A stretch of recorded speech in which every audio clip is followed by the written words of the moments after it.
Hello, good evening, good morning, good afternoon, wherever you are and whatever you are doing. Welcome to Confessions of a Global Changemaker. I am here live with the amazing Sabrina today, who is an incredible podcaster, an incredible business person, an incredible friend, an incredible mentor. She's just a fucking superhero, quite frankly. And so it's a pleasure to bring her to you, and her energy. You're going to see, like, this woman has big energy. And she's bringing it to you today, all the way from the States. Sabrina, welcome, welcome, welcome. Thank you so much, Sammy. It's delightful to be here today. I love this introduction. Can I hear it again?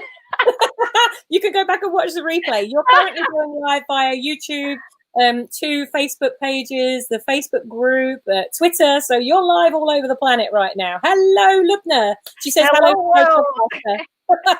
Hello, world. So, Sabrina, you've been in the Brand Builders Club for a good few months, and this is a great way, I think, to introduce yourself to all of those brand builders and entrepreneurs all over the world who really want to go further faster. So let's dig into some of your success strategies behind what you do, how you've got to where you are, and what some of those confessions are, because it kind of, the name of the show gives it away just a little bit, about some confessions of things you've been through in your business life where you just would never ever, like, you'd never recommend anyone else to do it the way that you did it. So let's dig into some of those things. So what would be one of the things that you see so often for business owners and entrepreneurs, especially in today's world? There's a lot of change that's happening. What's, maybe one of those things that you see people that are making such big mistakes? What do you see?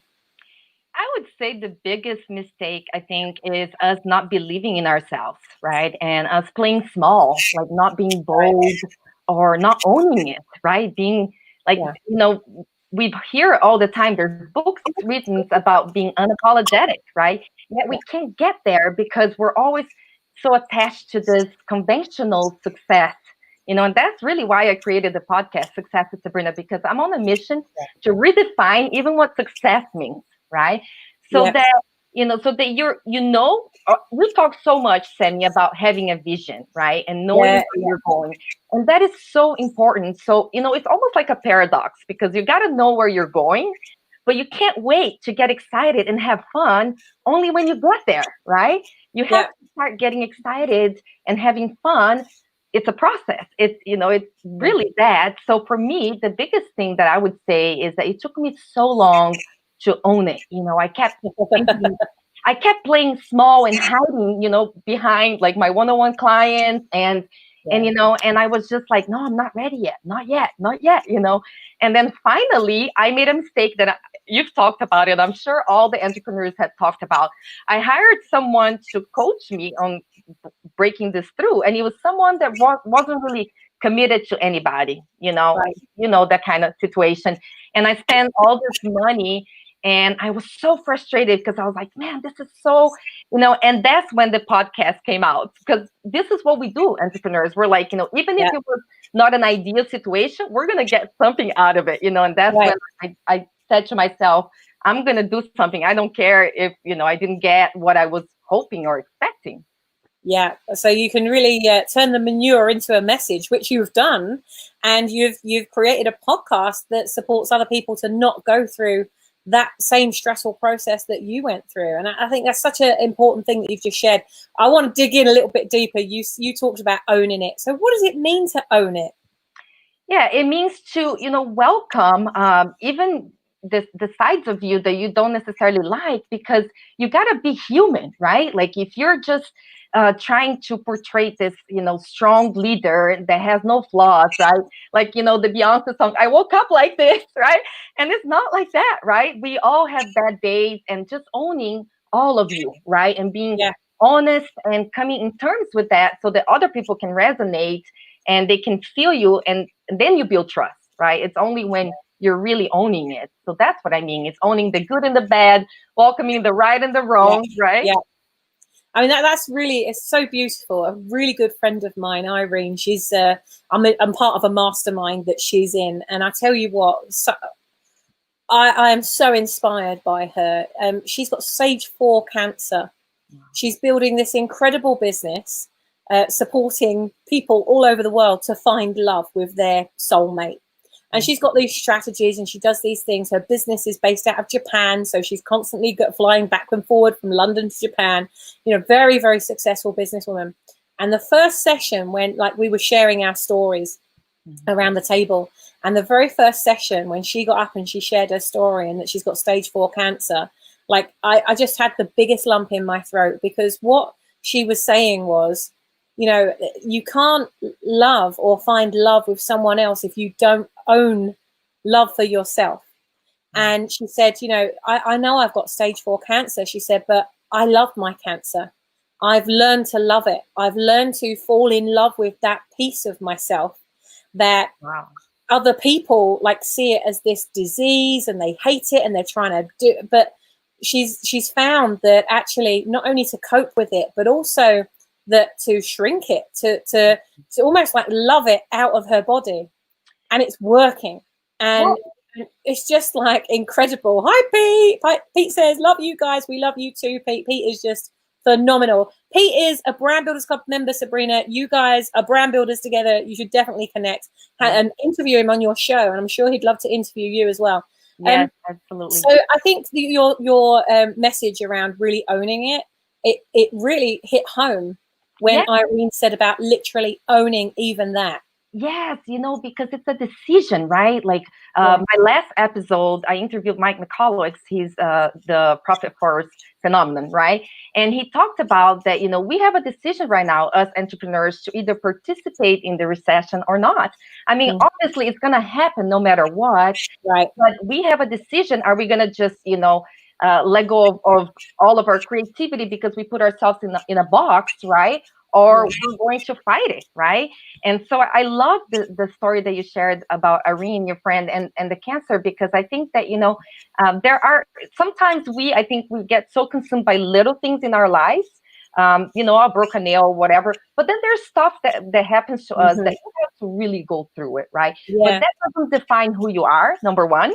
And number two, really, like the more you put focus on something, the more it grows, right? So I love it that she's so involved in contributing and serving, because that takes the focus away from the cancer. I'm sure she's taking action to beat it, right?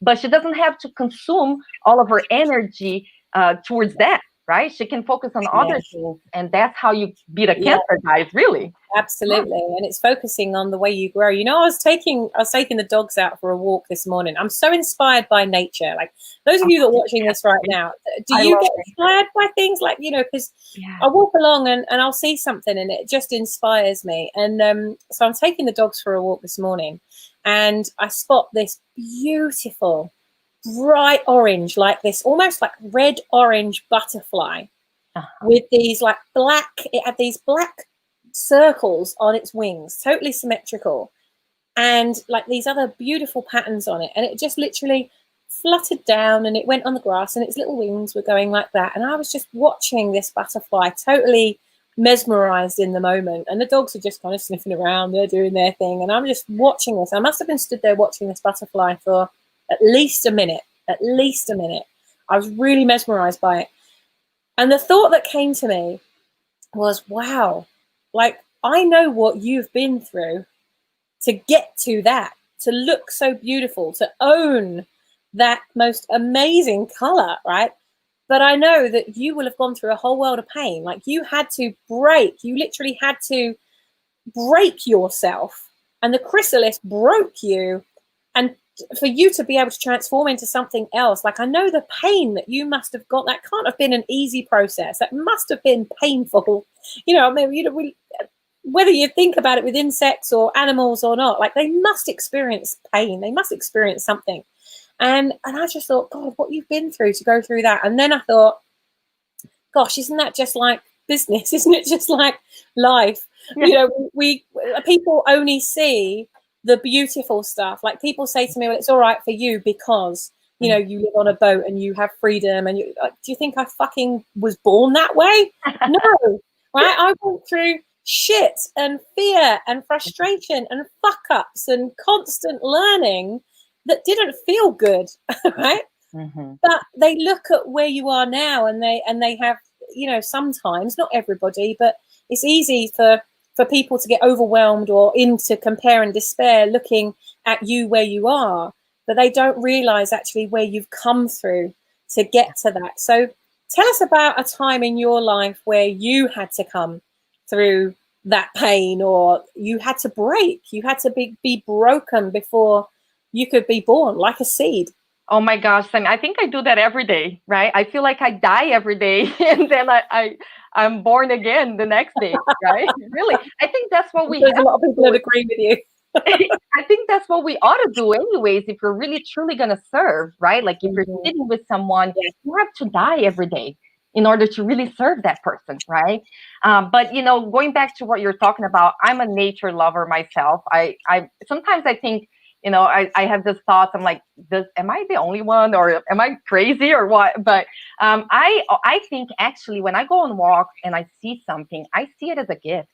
Like, you know, the other day I went on a walk next to my house. There's a little canal, right? I live in Florida, and we were walking with my kids, and then there was this fish that just jumped and did his little, like 3 times, like his little show for me, you know. And I was like, oh, that was a gift. Thank you, little fish. They put on a show for me, and you know, and then we went on a walk, and I saw butterflies, and I was like, oh, second gift. And I'm just like, you know, it's so amazing. I really love that. But yeah, there's so many times, and I think, you know what, other people look at us and they don't realize all of that, and even us, we sometimes forget. You know what I'm saying? Like we sometimes forget what we've been through, and we get right back into the beginning, and we're like, you know, sometimes, right? I don't have much of those days anymore of self doubt. You know, I can snap out of it a lot quicker than I used to. You know, but still, you know, and so I mean, I can think of so many different situations that, you know, even recent, you know, like in looking at my business and thinking, oh, you know what, like I wish it should have been here by now, you know, and why is it not there, you know? And I think and that's then an entrepreneurial curse, though. I think we all. yes, because then I got there, you know, and then I realized that isn't it. Like I still don't feel successful, you know, like so I achieved the number, but then I started saying, oh, but this really is not the type of business that I'm passionate about, because you know it's in the pest control industry, and it's like, oh no, you know, if you would have been a different business, maybe, you know, and so it's always like, you know, the next thing, and so realizing that those falls and setbacks and whatever it is that you want to call it, like, you know, they're just part of the process, really. Yeah, they are. I mean, it's so beautiful to be able to learn from the experiences, you know, the mirrors that are held up to us in our life. I learn from my dogs all the time. Like, you know, I remember my dogs, they came up to, we were walking along a country lane, and this dog that wasn't one of our dogs, but it came along and it started sniffing my dogs, and they were all having this like sniff fest. And it was relentless, like it wouldn't leave them alone. And we carried on walking, and it kept on following. And then we kept on walking, it kept on following. And I remember thinking to myself, gosh, if only, like, you know, business owners were as persistent as that, where it comes to supporting people. Oh my gosh, right? And love. Can you imagine what the world would be like? Yeah, but you know, going back to like my entrepreneurial journey, you know, so the first business that I launched, you know, we had like a good year, and then out of a sudden, like we really dissolved the business because the partnership wasn't working. So it wasn't really a success story, and it's not like I sold it to a Fortune 500 company, right? And so what ended up happening is that we went from living in a beautiful home on the lake in California to a basement that we were just letting, a friend was letting us stay there, you know, and we already had our first son, and I remember sitting in that basement and feeling like, you know, I didn't even want to be home because I felt like a burden, you know. I'm like, I'm here, they're doing this as a favor, you know, and having to start from scratch. But one great thing that I remember from that time, Sammy, and is really that I still survived. I was still here, right? Like I didn't die, like I didn't starve to death. I didn't, you know, my son didn't, there wasn't one night that he went to bed hungry. I mean, you know, there weren't, you know, it wasn't really that bad, right? And so little by little, we really were able to pull ourselves out of it, right? And so I think that, you know, that was so great because now I'm not that scared anymore. You know what I'm saying? You can't be phased. Yeah. I think, once you've gone to that, like Pete, who's on the call right now, he talks about Maslow's hierarchy of needs. And I had a really big aha moment watching Pete's live sessions that he did last week with it on his Facebook page. And he was talking about Maslow's hierarchy of needs. And he said, where we are as leaders, I might not have said this, but this is what I took from it. Where we are as leaders is in the kind of self-actualization stage, where we're training others. We've mastered our craft. We're training others, so we're at a stage where we can serve in return. But then something shakes our world, and we're finding food and shelter and our home. Like if you're moving home and you're trying to run your business at the same time, but your house isn't in order, or you haven't done the shopping, so your basic needs aren't met. How can you perform at a level of self-actualization if your basic needs aren't met? And that doesn't mean that you're starting from scratch, but that can happen to entrepreneurs at any time. And what I love about Penny Power, who's my mentor, she's really vulnerable where she comes to sharing things like that. And she's like, well, listen, it was only a year ago. Like they built this massive company called Academy. They had over 650,000 members, I think, on their system. So it wasn't a small business. Right. But she said, there were still things that we went through, and our mindset hadn't caught up with the success that we were at. Do you hear there's a little one there? And I don't know if you hear, there's a little one knocking on the door. I'm sorry. Oh. He's distracting the heck out of me. You're talking about failure. It's like, not my universe knocking. Yeah, there you go. That's it right there. The universe is gonna be on the live too. I'm gonna be like, hello, remember you're supposed to watch him while I'm Yes, I have a little one here trying to participate on the live with us. If you can come to him, that would be great. All right, thank you. Okay, that is a first. Sabrina, tell us about because we've talked about your business journey. Share like one real nightmare thing that you don't really talk about very much. I want to get to the heart of something that's happened to you that seriously set you back, that you would never ever do it that way again. And share with us, what success strategy would you do now if you went through that again? Mm-hmm. That's a good question. Before I answer that, I want to go back because I was distracted, but I was also listening to you. And I wanted to mention, Sam, that, yes, we need our, financial success is part of it, and we do need to have our basic needs met. That's for sure, but also that, we don't really need anything. We need to remove the word need from our vocabulary, really, because even the cultural and you're from England, I'm originally from Brazil, but I've lived in Europe, and I live here in the US now, and there are so many things that we feel like we need that are just part of our culture, right? I mean, even shoes. I mean, do we really need shoes? I mean, we choose to, right? I mean, we wouldn't want to walk around without shoes on. Perhaps our feet wouldn't be as pretty, right? but it's not like you really need it.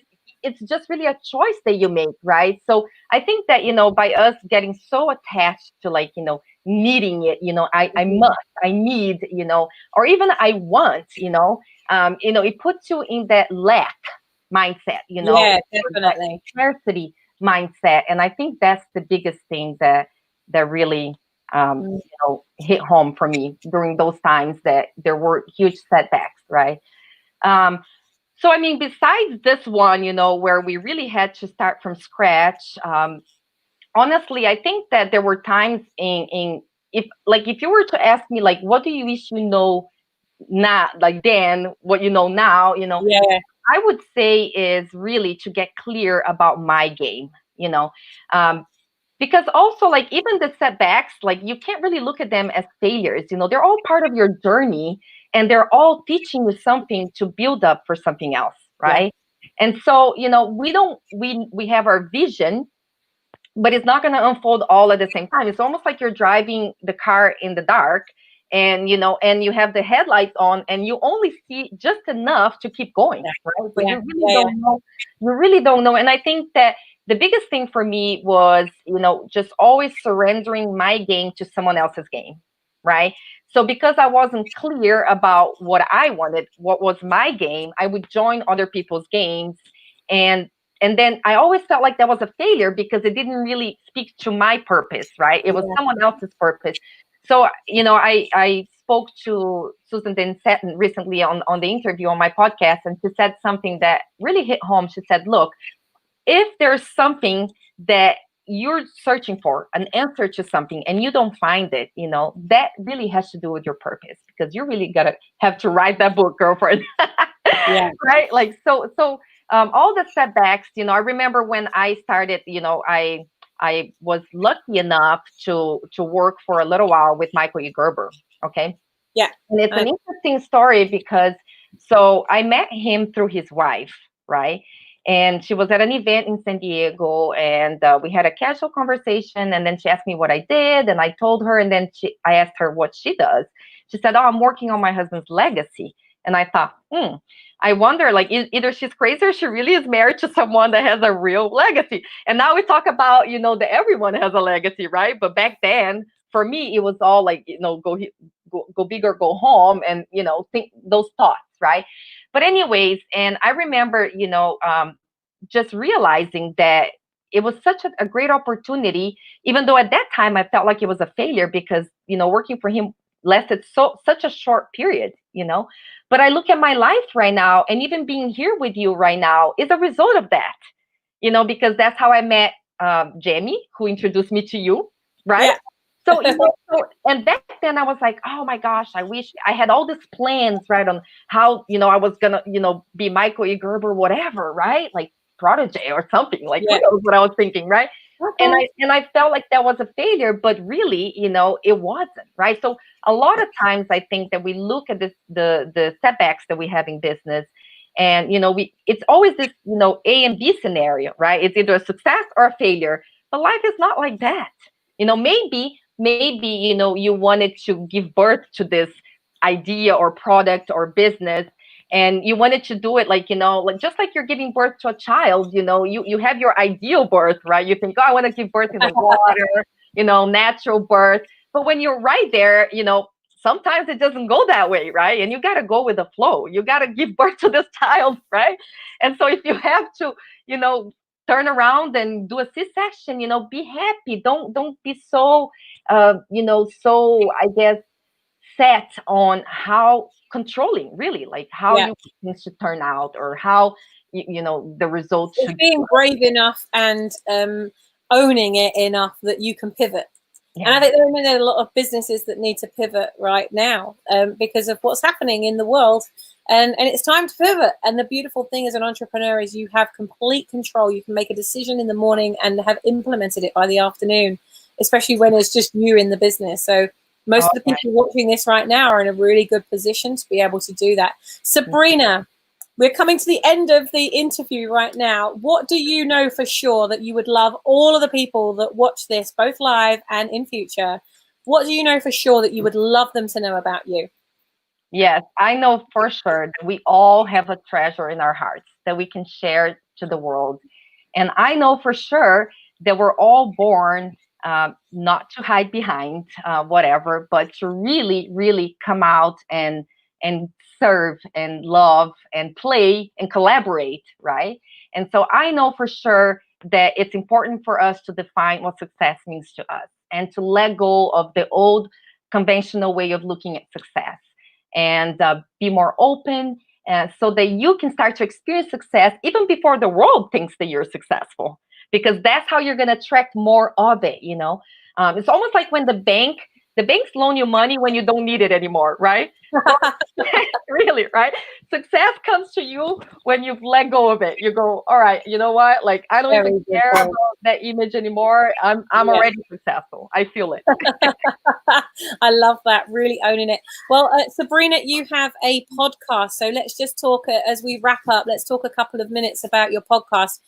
So Success with Sabrina, I believe it's called. Yes.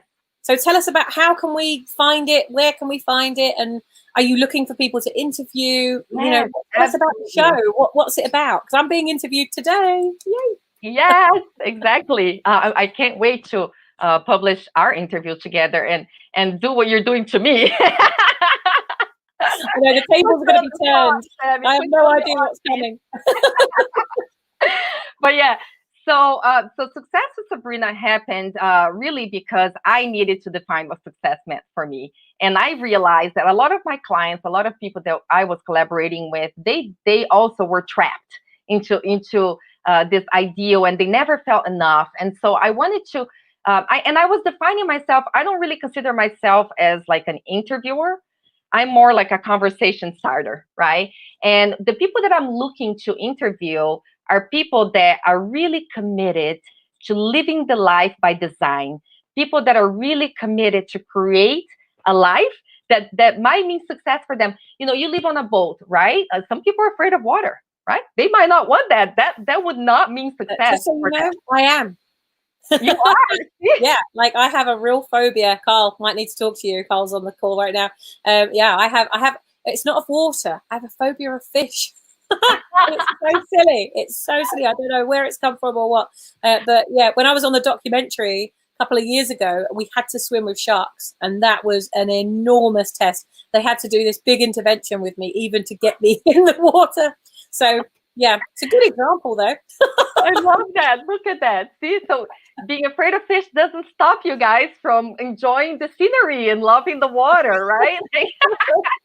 Absolutely. Sabrina, we've come to the end of our interview, darling. I could just talk to you all day. But what's the best way for people to get in contact with you, to connect, to talk about being on your podcast, to talk about you being on theirs? Yes. If you tell me what's the best way, and I'll put it as a banner across the bottom of the screen. Absolutely. Right, so my website is www.sabrina-gagnon. Right there, if they're interested in being featured on my podcast, they can submit on the podcast. They can click on the menu there, podcast, and there is a place there that they can fill out a form, so they can let me know what they would like to talk about, what is their gift to the world, right, and how they want to contribute.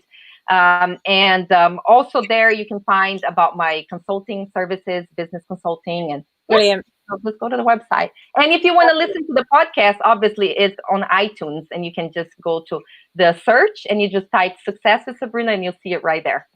Fabulous. Sabrina, you are such a pleasure and a delight to end this week with.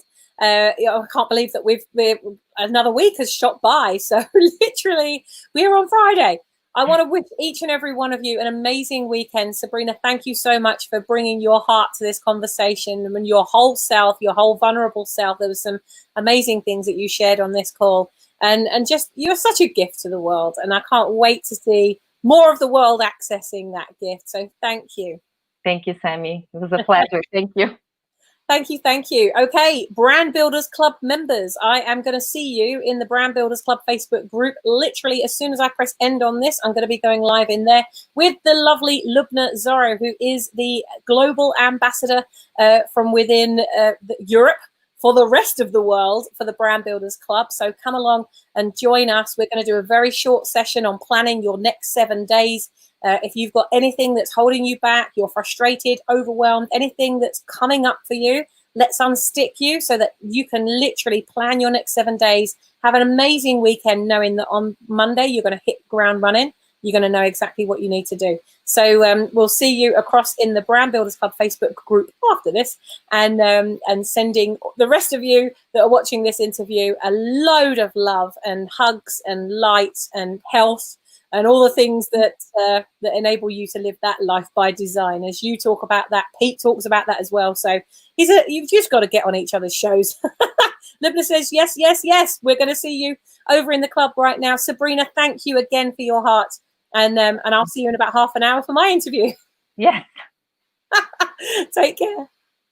Bye, everyone.